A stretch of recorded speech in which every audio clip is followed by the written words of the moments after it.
Today we're going to look at the standards for PE using bowling as an example of how we can get physical activity.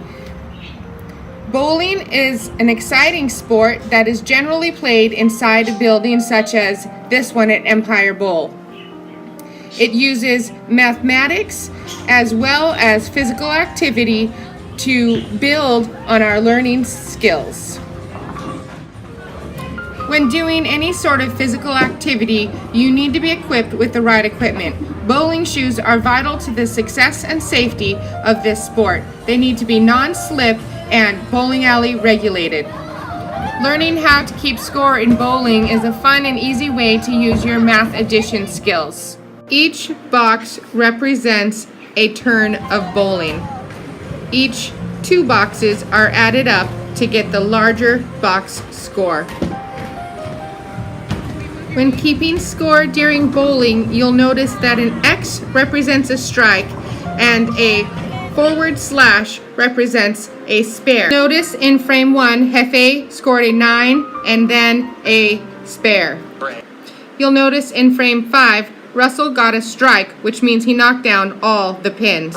As each frame is added together, you get a final tally at the end of frame 10. Let's hear what Jim has to say about choosing the right ball and holding it the right way. What you're looking for in a bowling ball is a bowling ball that fits your hand and a weight that you can throw. The recommendation for a starting weight would be about 10% of your body weight. If you weigh 100 pounds, it would be a 10-pound ball. The heaviest ball made is 16. So if you weigh 200, you may want to bowl with a 16-pound ball.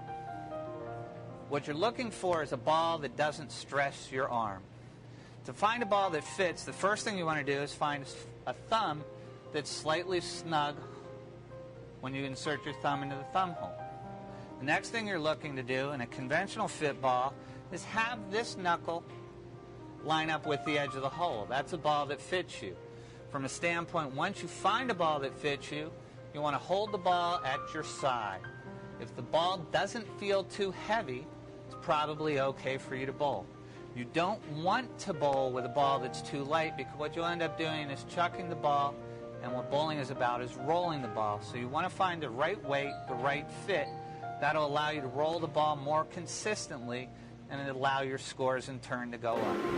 This is the ballroom where all the bowling balls are stored, and they're stored from lightest weight balls on the left, curving around to the end of the room. The heaviest balls are on the right. Let's observe how this student chooses the right ball and the right weight. He notices that it's 8 pounds, which is 10% of his body weight, and it has a snug fit on his thumb, and his knuckles fit halfway into the finger holes. He's able to hold the ball without stressing his arm. This is not the proper way to stand nor to bowl your bowling ball. It could throw out your back and miss the pins.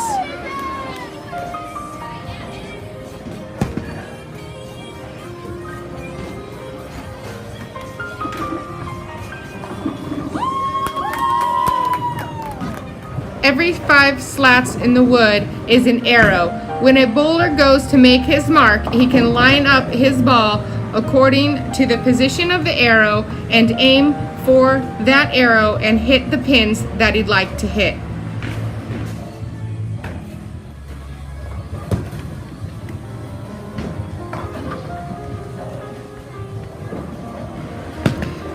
And as with any sport, if you miss or you don't do as well as you wanted to, you just keep trying and trying again till you finally succeed.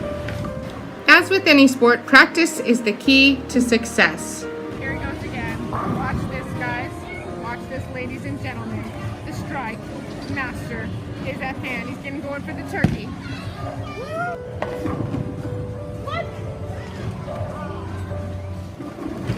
This is where a student can test to see if they kept accurate records during their time of bowling. They can compare their score sheet with the final score on the board.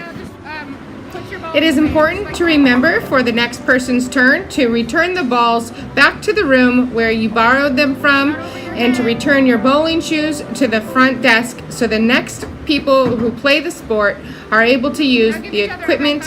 And it is important to have a good attitude no matter what your score ends up at the end of the day. So now that you've seen how to bowl, how to pick the right size ball, let's go and have some fun.